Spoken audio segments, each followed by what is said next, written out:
కూటమి ప్రభుత్వం అధికారంలోకి వచ్చిన తర్వాత అన్ని వర్గాలకు ఇబ్బందులు తప్పట్లేదు. ప్రధానంగా చూసుకుంటే రైతులు ఒకవైపు ఇన్సూరెన్స్ నిలుపు చేశారు, ఇన్పుట్ సబ్సిడీ ఇవ్వటం లేదు. మరోవైపు రైతు భరోసా కేంద్రాలను పూర్తిగా కొనారిల్లిపోయేలా చేశారు. దీంతో రైతులకు అవసరాన్ని యూరియా గానీ, ఎరువులు గానీ, పురుగు మందులు గానీ, ఇతరత్ర సలహాలు కూడా అందే పరిస్థితి కనబట్టలేదు. దీనికి సంబంధించి వైఎస్ఆర్సీపీ జిల్లా కలెక్టర్ కూడా ఫిర్యాదు చేయడం జరిగింది. సార్ చెప్పండి, గడిచిన ఏడాది కాలంగా రైతులు అన్ని రకాలుగా ప్రభుత్వాలు ఇబ్బంది పడుతున్నారు, మీరేం చెప్తారు? చంద్రబాబు నాయుడు గారు ఎప్పుడు అధికారంలోకి వచ్చినా మొదటి వరుసలో నష్టపోయేవాడు రైతు. మన రాష్ట్రం రైతు ఆధారితంగా, అంటే వ్యవసాయమే ఆధారంగా ఉండేటువంటి రాష్ట్రం. రాష్ట్రంలో రైతు పంట వేసే క్రమం నుంచి అమ్ముకునే క్రమం వరకు కూడా ఆదుకునే విధంగా ఒక సిస్టమ్ని తయారు చేశాడు జగన్మోహన్ రెడ్డి గారు, విత్తనం నుంచి విక్రయం వరకు అని. దాన్ని విధ్వంసం చేశాడు. వాళ్ళు పదే పదే తెలుగుదేశం వాళ్ళు మాట్లాడుతున్నారు విధ్వంసం అనేటువంటి పదం. ఇది విధ్వంసం అంటే. ఆ విధ్వంసకర పరిస్థితి ఎలా ఉందనంటే, ఇవాళ పంట వేశాడు రైతు, యూరియా లేదు, దానికి సప్లైకి సంబంధించినటువంటి డిమాండ్ని వాళ్ళే సృష్టిస్తున్నారు.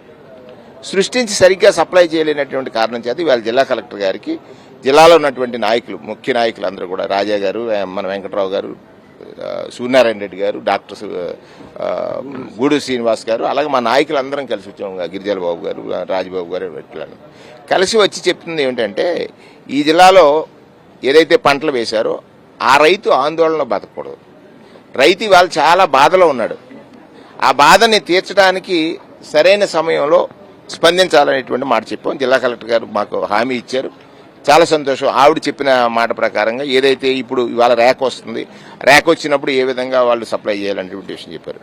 నేనేమంటానంటే, రైతుని ఒక దయనీయ స్థితిలో ప్రతి అంశం మీద, ఏంటి యూరియా కోసం అడగాలి, ఇన్పుట్ సబ్సిడీ కోసం అడగాలి, అది ఎత్తేశారు.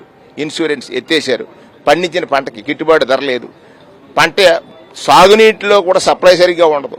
ఇవన్నీ చూసిన తర్వాత దయనీయ స్థితిలో రైతుని దిగజార్చినటువంటి ఈ కూటమి ప్రభుత్వం రైతు ఉసురు పోసుకుంటుంది.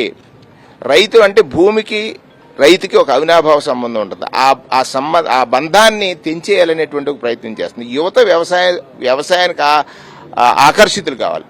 గిట్టుబాటు ధర చూడండి, ఒరిస్సాలో 800, తెలంగాణలో 500 ఇస్తే మన దగ్గర 400 లాస్ కమ్ముకున్నారు. గిట్టుబాటు ధర కాదు కదా, ఇంకో మైనస్లో అమ్మేటువంటి పరిస్థితి వచ్చింది. ఏ పంటకి పొగాకు లేదు, మిర్చికి లేదు, మామిడికాయకి లేదు, ఈ మధ్యలో బొబ్బాయికాయలు కనపడుతున్నాయి, అవి వాటికి కూడా లేదు. ఎక్కడా కూడా ఏ రైతు సమస్యల మీద ఈ ప్రభుత్వం దృష్టి సారించడం లేదు అంటానికి ఇంతకంటే ఉదాహరణ లేదు. నేను ఒక్క ప్రశ్న కూటమి నాయకులను అడుగుతున్నాను. మీరు పదే పదే విధ్వంసన అంటున్నారు కదా, ఈ దేశంలో, ఈ రాష్ట్రంలో ఏ ముఖ్యమంత్రి అయినా బీడు భూమిని సాగు చేశాడు? ఏ ముఖ్యమంత్రి అధికారంలోకి వచ్చినా బీడు భూమిని సాగు చేశారు. కానీ మీరు సాగు భూమిని బీడు చేస్తున్నారు. ఇది విధ్వంసం అంటే. ఇవాళ ఒక ఉదాహరణ చెప్తున్నాను.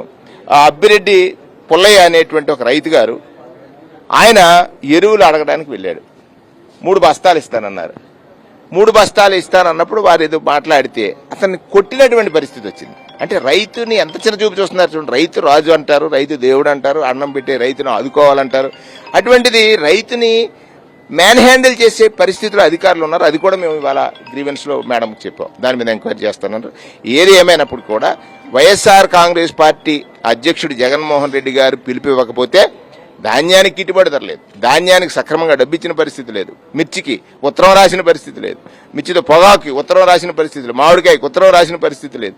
అంటే ఈ ప్రభుత్వం ప్రతిపక్ష పార్టీ స్పందనకి మాత్రమే స్పందిస్తుంది. ప్రజలు గమనించమని కోరుతున్నారు. ప్రతిపక్షం కనుక స్పందించకపోతే మిమ్మల్ని పట్టించుకోది ప్రభుత్వం అనేది ఇంతకంటే ఉదాహరణ అక్కర్లేదు. ఈరోజు రైతు భరోసా కేంద్రానికి వెళ్తే, లేదంటే సొసైటీకి ఎకరానికి 1 బస్తా ఇచ్చే పరిస్థితి అంటే ఇవాళ రైతు సుమారుగా 5 ఎకరాలు కానీ 10 ఎకరాలు పండించే పరిస్థితి ఉంది. కానీ 1 బస్తా ఏం సరిపోతుంది చెప్పండి వాళ్ళకి. కానీ ఇవాళ ఏది చేయలేకపోయినా మిక్సింగ్ కలపాలంటే పొటాసు, డిఏపి, యూరియా ఇవన్నీ మిక్సింగ్ చేసుకోవడానికి యూరియా కంపల్సరీ ఇంపార్టెంట్. అంటే లెగలేని పంటనే యూరియా అయితే కొద్ది పచ్చబడి పరిస్థితి ఉంటుంది. అలాంటి దానికి చాలా ఇంపార్టెంట్ యూరియా. కానీ వాళ్ళకి చెప్పడం యూరియా కొరత లేదని చెప్తున్నారు. కానీ యూరియా కొరత చాలా ఇబ్బంది పడుతున్నారు. సొసైటీలో ఏదో 1-2 తూతి మాత్రం ఇచ్చి రైతు మార్నింగ్ 6 గంటల పొలం వెళ్ళిపోతాడు. వాళ్ళు వచ్చే సొసైటీ ఓపెన్ చేసి 10 గంటలకు ఓపెన్ చేస్తుంది.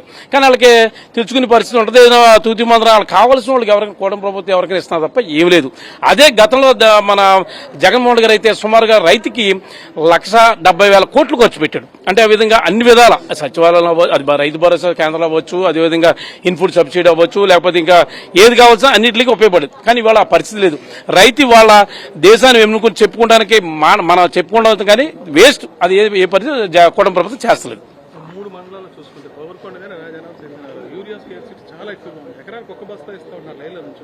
ఆ పరిస్థితి గతంలో వైఎస్ఆర్ కాంగ్రెస్ పార్టీ ప్రభుత్వంలో విత్తనాల నుండి విక్రయాల వరకు అన్ని స్థాయిల్లోనే కూడా ప్రభుత్వం ఇంటర్వ్యూన్ అయ్యి రైతుని చేయి పట్టుకుని ముందుకు నడిపించేటటువంటి కార్యక్రమం ఆవేళ జగన్మోహన్ రెడ్డి గారి సారథ్యంలో నడిస్తే ఈవేళ రాష్ట్రంలో ఏ ప్రాంతంలో ఏ జిల్లాలో ఏ వ్యవసాయానికి సంబంధించినటువంటి రైతు అయినా కూడా లబోదిబోమని గుండెలు బాదుకుని ఏడుస్తూ ఉన్నటువంటి పరిస్థితులు కనిపిస్తూ ఉన్నాయి. ఎందుకనంటే ఎరువులు కానీ లేకపోతే విత్తనాలు కానీ దొరకనటువంటి పరిస్థితి దగ్గర నుంచి మొదలుపెట్టి అమ్ముకుందామంటే కొనే నాదుడు లేక దానికి సరైనటువంటి గిట్టుబాటు ధర లేక నిజంగా రైతు తాలూకా ఇబ్బంది చూస్తే ఎవరిమైనా కూడా కంట తడి పెట్టాల్సినటువంటి పరిస్థితి ఈవేళ ఈ రాష్ట్రంలో ఈ ప్రభుత్వం తాలూకా నిర్ణయాలు వారి యొక్క పరిపాలన తీరుతోని చాలా స్పష్టంగా కనిపిస్తా ఉంది. మరి అందులో భాగంగానే ఈవేళ మనం చూస్తే రాజవర్గంలో కావచ్చు లేకపోతే తూర్పుగోదావరి జిల్లాలో కావచ్చు చాలా చోట్ల యూరియా దొరక్క రైతులు లైన్లో క్యూ లైన్లో నుంచి మనం గతంలో ఒకసారి గుర్తు చేసుకుంటే రైతు భరోసా కేంద్రం అనేటువంటి ఒక బృహత్తరమైనటువంటి కార్యక్రమాన్ని ఒక వ్యవస్థని తీసుకొచ్చి ప్రతి గ్రామంలోనే కూడా వ్యవసాయ రంగానికి సంబంధించి ఒక అసిస్టెంట్ అగ్రికల్చర్ అసిస్టెంట్ ని తీసుకొచ్చి రైతుకి ఏది అవసరమైనా ఏ సమయంలోనైనా కూడా వెళ్లి లైన్లో నుంచోవాల్సి కాకుండా వాళ్ళ ఇంటి దగ్గరికి వెళ్లి వారి పొలంలోకి వెళ్లి వారికి తోడుగా నిలబడేటటువంటి ప్రయత్నం ఆవేళ ఆ ప్రభుత్వంలో జగన్మోహన్ రెడ్డి గారి ప్రభుత్వంలో జరిగితే ఈవేళ రైతులు క్యూ లైన్లో నుంచుని మాకు దేవుడా మాకు ఏదో రకంగా విత్తనాలు ఇవ్వండి ఎరువులు ఇవ్వండి అని చెప్పి అడిగేటటువంటి దయనీయమైనటువంటి పరిస్థితికి మరొకసారి గతంలో చంద్రబాబు నాయుడు గారు ఏ రకంగా అయితే రైతుల్ని అత్యంత హీనంగా చూసినటువంటి పరిస్థితులు ఉన్నాయో మరోసారి అదే రకమైనటువంటి వాతావరణం ఈ రాష్ట్రంలో కనిపిస్తూ ఉంది. మరి అందుకే ఈవేళ తూర్పుగోదావరి జిల్లా పార్టీ అధ్యక్షులు వైఎస్ఆర్ కాంగ్రెస్ పార్టీ అధ్యక్షులు శ్రీ చెల్లుబోయిన వేణుగోపాలకృష్ణ గారు అలాగే జిల్లాలో ఉన్నటువంటి మాజీ శాసనసభ్యులు కలిసి కలెక్టర్ గారికి రిప్రజెంటేషన్ ఇవ్వడం జరిగింది. తక్షణమే ఈ సమస్యకు గనక పరిష్కారం చూపించినటువంటి పక్షంలో ఖచ్చితంగా పోరుబాటు పట్టేటటువంటి కార్యక్రమం కూడా చేస్తామని చెప్పి ఈ సందర్భంగా తెలియజేస్తాం. గతంలో చంద్రబాబు నాయుడు ఒకసారి అన్నారు వ్యవసాయం దండగని. నిజంగా ఈ రోజున దండ కిందే ఉంది. మరి రాజశేఖర రెడ్డి గారి హయాంలో కానీ అదేవిధంగా జగన్మోహన్ రెడ్డి గారి హయాంలో కానీ వ్యవసాయం పండగ కిందే జరిగింది రైతులందరికీ కూడా. ఈ రోజున నిజంగా కూడా దండగే. ఎందుకంటే అటు గిట్టుబాటు ధరలు లేవు, కనీసం పంట పండించుకోవడానికి ఎరువులు సకాలంలో సప్లై లేదు. ఇంకేంటి ఇంకా రైతులకు కావాల్సింది ఏంటి? ఒక రకంగా మద్దతు ధర లేదు. ఈ మద్దతు ధర కూడా లేకపోవడానికి కారణం ప్రభుత్వ విధానాలు కొంత అయితే, స్థానికమైనటువంటి తెలుగుదేశం పార్టీ నాయకులు ఈ దళారులతో కుమ్మక్కై అసలు రేటు కూడా రాకుండా రైతులను ఇంకా ముంచేస్తున్నారు. మరి ఏది ఏమైనా ఈ ప్రభుత్వం ఉన్నంత వరకు కూడా రైతులకు ఈ రకంగానే కూడా మరి నష్టం ఉంటుందంటంలో ఎటువంటి సందేహం లేదు. ఏది ఏమైనా వైఎస్ఆర్ కాంగ్రెస్ పార్టీ రైతుల తరపున రైతుల పక్షాన పోరాడుతూనే ఉంటామని ఈ సందర్భంగా తెలియజేస్తున్నాను. రాష్ట్రంలో రైతు పరిస్థితి దయనీయంగా మారలేదు. ఒకవైపు ఇన్పుట్ సబ్సిడీ ఇవ్వరు, ఇన్సూరెన్స్ కట్టరు, కనీసం మద్దతు ధర ఉండదు, ధాన్యం కూడా కొనుగోలు చేసే పరిస్థితి. మిగతా రాష్ట్రాలు ఇదే ప్రభుత్వంతో కూటమి ప్రభుత్వంతో కనెక్ట్ అయ్యారు, బీజేపీతో కనెక్ట్ అయ్యారు. బోనస్ రాష్ట్రంలో పరిస్థితి మాత్రం యూరియా కూడా దిగజారిపోయింది. ఏంటంటే గత ఎన్నికల్లో వారు ఇచ్చిన హామీ ప్రకారం ఈ పార్టీకి రైతులకి 40,000 ఇవ్వాల్సింది, కేవలం 5,000 ఇచ్చి చేతులు దులిపేసుకున్నారు. అంటే మిగతా ఎప్పుడు ఇస్తారో తెలియదు, బెడతలు అంటున్నారు, ఏదో అంటాడు ఆయన, ఏదో కథలు చెప్తున్నాడు. అందులో కూడా 7 లక్షల మంది రైతులను తొలగించారు ఈ లబ్ధి నుంచి. అది ఇంకా దారుణమైన విషయం. సో వారంతా కూడా చాలా గొడవ పెడుతున్నారు. రానున్న రోజుల్లో ఈ సమస్యను తీర్చకపోతే మేము ఉద్యమ బాట చేపడతాం. గత ప్రభుత్వంలో మేము చక్కగా ఎరువుల్ని రైతు భరోసా కేంద్రం ద్వారా ఇచ్చేవాళ్ళం. ఇప్పుడు అది ఎత్తేసి రైతుల్ని నానా ఇబ్బందులు పెడుతున్నారు. ఇప్పటికైనా ఈ ప్రభుత్వం కూటమి ప్రభుత్వం కళ్ళు తెచ్చి ప్రజలకి న్యాయం చేయాలని చెప్పి ప్రజల ప్రశ్నని మేము కోరుతున్నాం. లేకపోతే కనుక మేము పోరుబాటు పడతాం. రాష్ట్రంలో వ్యవసాయం ఒక రైతుగా ఏం చెప్తారు? చంద్రబాబు నాయుడు ఇప్పుడు కదా ఆయన ఆది నుంచి కూడా రైతు అంటే చిన్న చూపు చులకన భావన. ఒకవేళ ఏమైనా కావాలని రైతు ప్రశ్నిస్తే కాలదారిలో కాల్పుల కింద కాల్పించి చనిపేసే విధానం. ఈరోజు చాలా దారుణమైన పరిస్థితి రైతు ఎదుర్కొంటున్నాడు.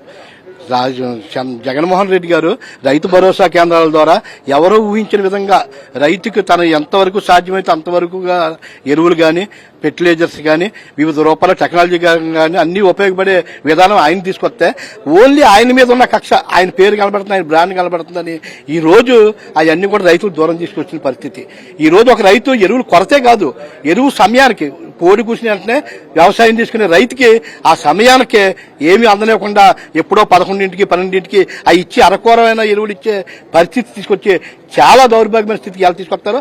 ఆయన రాజ్యంలో ఇప్పుడు మద్దతు ధర అన్నదే మొత్తం మటుమాయం చేస్తారు. అలాగే ఈ రోజు మద్దతు ధర అన్న విషయం కాకుండా అక్కడ రైతు వ్యవసాయం చేసే పరిస్థితి లేకుండా తీసుకొస్తున్నారు. రాష్ట్రంలో ప్రస్తుతం రైతు పరిస్థితి అగమ్య గోచరంగా ఉన్న విషయాన్ని వీళ్ళు స్పష్టం చేస్తున్నారు. ఇప్పటికైనా ప్రభుత్వం స్పందించి ఎరువులు గాని, పురుగు మందులు గాని, ఇతరత్ర అన్ని విషయాల్లో కూడా రైతుకు సహకారిగా ఉండకపోతే మాత్రం వైఎస్ఆర్సీపీ పోరుబాటు పడుతుందని స్పష్టం చేస్తున్నారు. రాజమండ్రి నుంచి Vijay Harish for Sakshi news.